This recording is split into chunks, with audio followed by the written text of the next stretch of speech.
Bueno, muchas gracias. De ver hasta dónde puedo llegar, hasta aquí. Muy bien. Bueno, mi charla de hoy, como me dijo Javier el otro día, era hablar sobre la percepción, ¿no? Y bueno, como acaba de hablar José Ángel, ha hablado de fruta. De fruta empezamos por una sensación, ¿no? Lo que pasa es que a partir de ahora esa sensación será distinta. Bueno, estaremos comiendo la pasión o comiendo la tentación, una marca o no sé, ¿no? Bueno, voy a hablar sobre percepción, que es hablar sobre lo evidente, normalmente, ¿no? Cuando yo era pequeño, nací en un pueblecito bastante pequeño de España y yo vivía principalmente en el campo, ¿no? Se veía mucho el cielo, las estrellas, ¿no? Una de las cosas que solía ver, a ver si esto funciona, ¿para qué lo ves? ¿Vale? Eran las estrellas, y aquí no sé si podemos ver estrellas.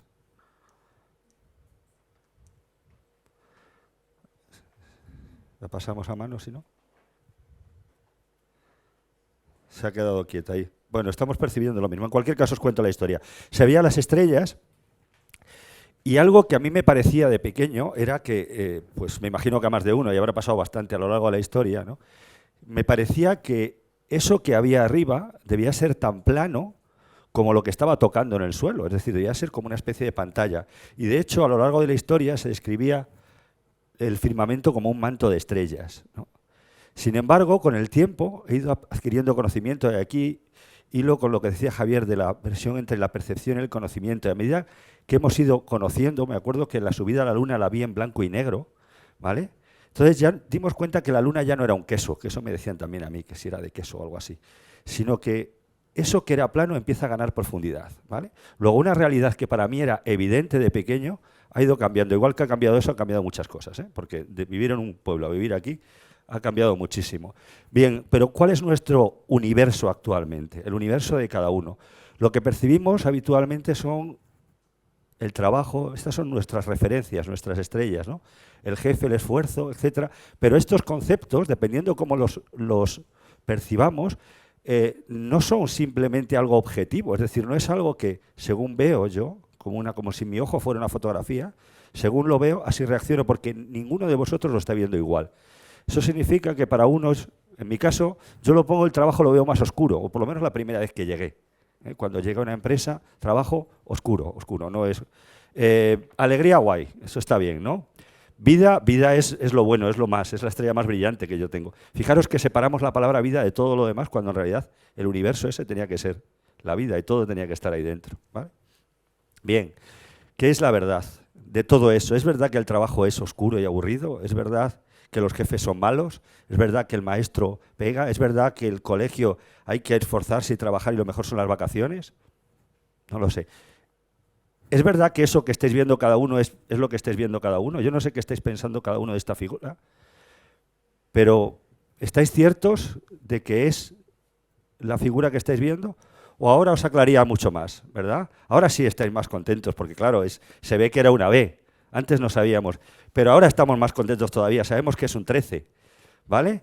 ¿Qué son las cosas sino lo que son con respecto a las referencias que tomamos? Es importante. ¿Cuál es la realidad?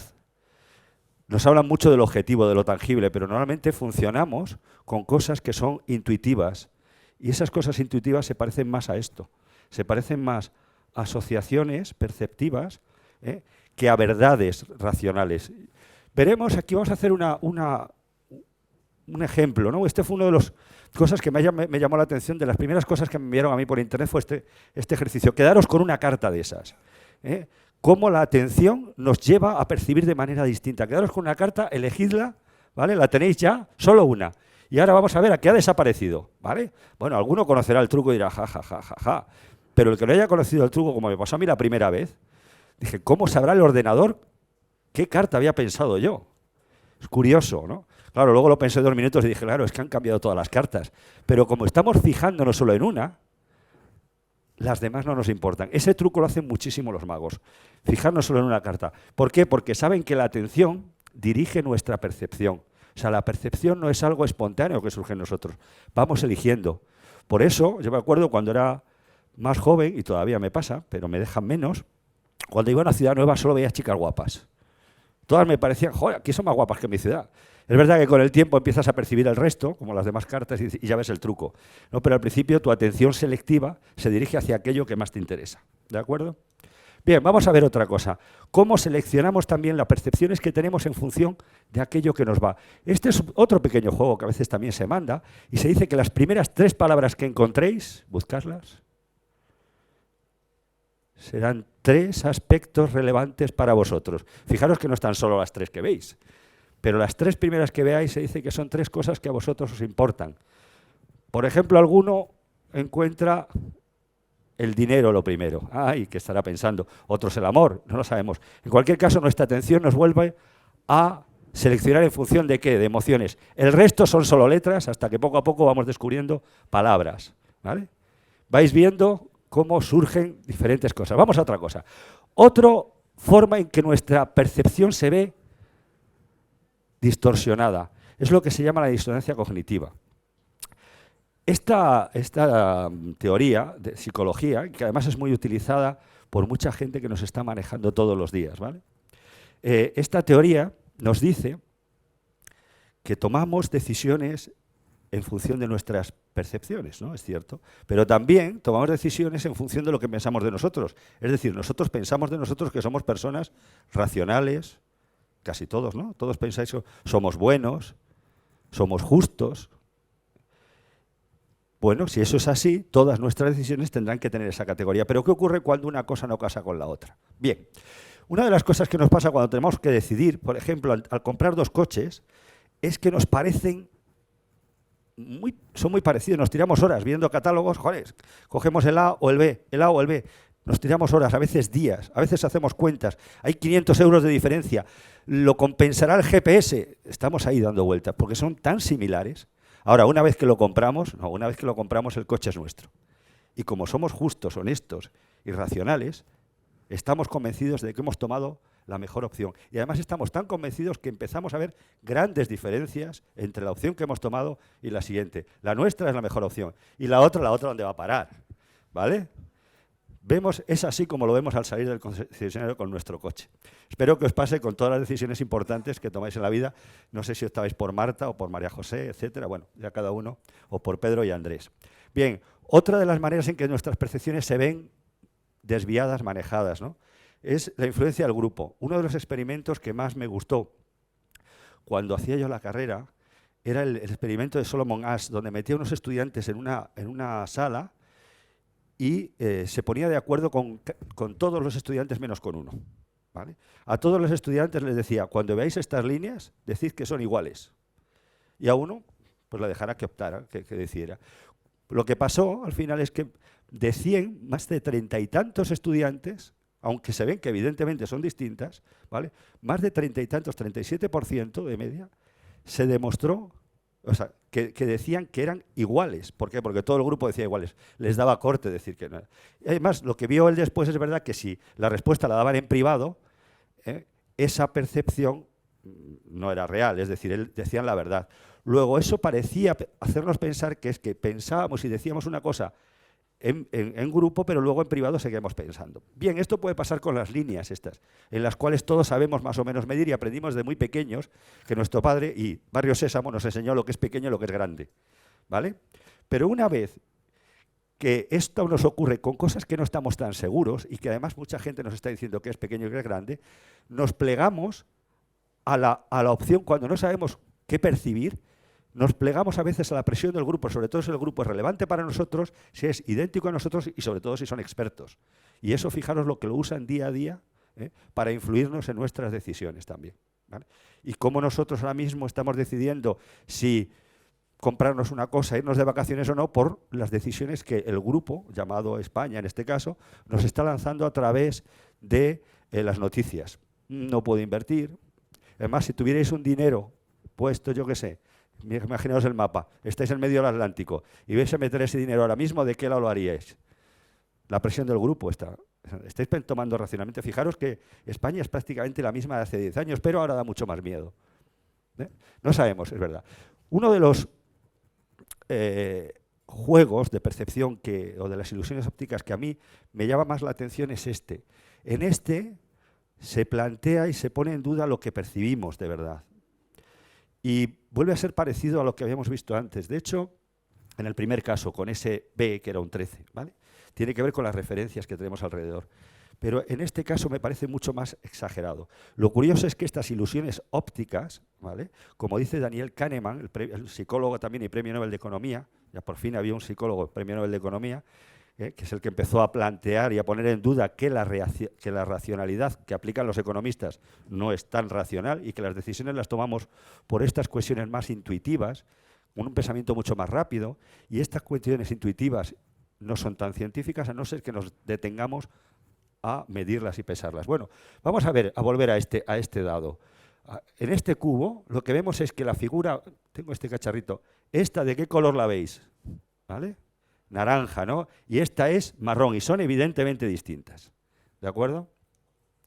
Son evidentemente distintas, pero ¿qué pasaría si quitamos lo que hay alrededor? Esa es marrón, en efecto, y la naranja es marrón. Bueno, como yo no me fiaba de los vídeos que hay por internet con esto, ¿vale? Lo hice yo personalmente en casa, me cogí los cuadraditos, los fui pegando uno a uno y os puedo prometer que estos son los colores reales, ¿vale? Pero ¿qué pasa? Si le volvemos a poner estos, mágicamente nos vuelven a percibir el color. Luego, la realidad es cómo la vemos o cómo nos la envuelven, o cómo nos la envolvemos, ¿vale? Es importante saber esto. Y como es importante, hay que reflexionar y ver la percepción, no, como decía antes, no somos una cámara de fotos, no somos tampoco solo un prisma, en realidad somos más como unos directores de cine, pero somos directores de cine si somos conscientes de las decisiones que tomamos, de qué está influyendo en lo que yo percibo. Si no, entonces sí que seremos un prisma y automáticamente yo podré ver una casa, pero según sea mi percepción de esto, según sea la idea que yo tenga de esta casa, podrá ser algo muy positivo, como decir casa, amor, hogar, qué guay, o casa, ansiedad, hipoteca, ¿vale? O incluso gente que ha estado encerrado mucho tiempo y que tiene claustrofobia, lo puede ver como miedo y como prisión, ¿vale? Es decir, en función de cómo otros lo veremos, como seguridad, etc.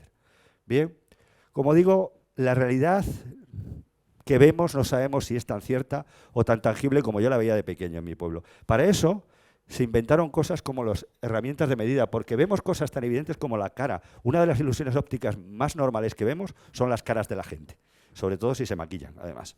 Pero sin maquillarnos, tendemos a pensar que los ojos de las personas están en la parte de arriba de la cara, ¿o no? ¿Cuánta gente cuando dibuja una cara pone los ojos de la mitad para arriba?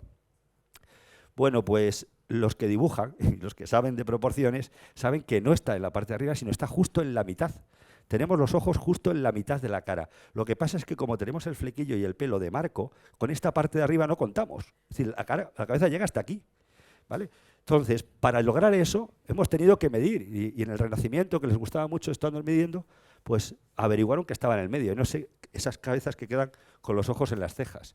Bueno, estas son las proporciones, las medidas nos ayudan a eso, en lo que es cuestiones como inteligencia o personalidad, por ejemplo, los psicólogos aportamos los test y otras herramientas, y aquí nos llega la duda entre, entonces, ¿de qué nos fiamos? ¿De eso que dicen en las películas que nos gusta tanto de hazlo con el corazón, ¿vale? Qué bonito. A mí me gusta mucho eso en las películas cuando dicen hazlo con el corazón o mira dentro de ti. Yo miro dentro de mí y no sé yo qué deciros, ¿no? Veo mucha carne y tripas, etc. Bueno, eso es una manera, pero luego otra gente nos dice, no, hay que pensar con la razón, hay que medir, etcétera, y pesar. Estamos siempre. ¿Qué ocurre? Que cuando estamos aquí nos gusta esto. La verdad es que la medición, la realidad nos gusta porque es simple, evidente, contundente. Así. Pero lo otro tiene su encanto. Entonces estamos siempre ahí. ¿Con qué pensamos? Bueno, pues la idea que planteamos desde la psicología, sobre todo, desde el coaching, ya veremos, desde algunas de estas ideas que vemos aquí, incluso el liderazgo, lo que planteamos es, elige un poco. Tú puedes elegir. En algún caso, esas percepciones reales que vemos, esa realidad, que muchas veces son nuestras creencias, son limitadoras. Entonces no interesa ese corazón, porque si tu corazón te está limitando, casi es mejor que los datos contrasten.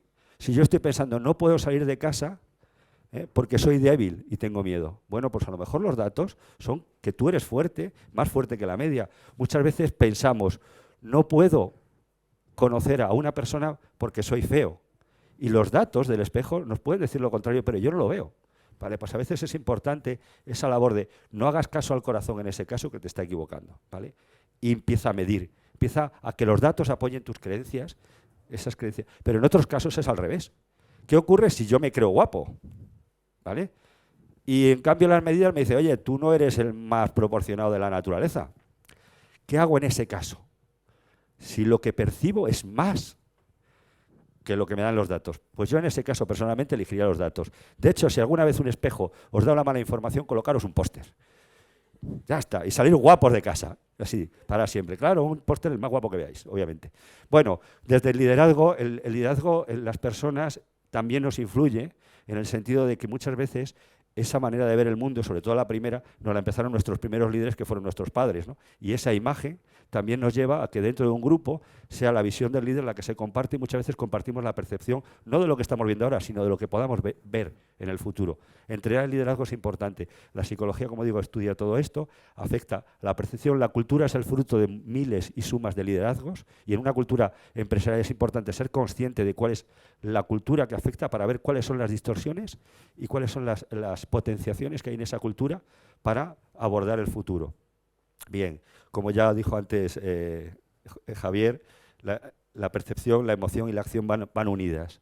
Y muchas veces es mejor, cuando no sabemos qué percibir, a lo mejor tomar la decisión de la acción y ver el resultado después, ¿vale? Pero en cualquier caso, es importante tener en cuenta. Pongo aquí también la gamificación como otra nueva tendencia que está ayudándonos a entender el mundo del trabajo desde un punto de vista del diseño, para que no lo veamos tan desagradable, para que lo empezamos a ver como algo, como un juego, en cierto modo, ¿no? Con esas ideas que tiene la gamificación, como el feedback inmediato, una autonomía, un sentido a nuestro trabajo, para que de esa manera no se salga de la parte oscura de nuestro universo y se vaya a la parte clara. O el coaching, que a veces también nos hace trabajar sobre esas creencias. Bien, desde cualquier área de este estilo, yo solo os invito a que pongáis en duda vuestra percepción o la vayáis conociendo más para que sepáis cómo se influye y juguéis un poco con eso, porque como decía una serie, al final de la serie decía, la verdad está ahí fuera, ¿verdad? Gracias.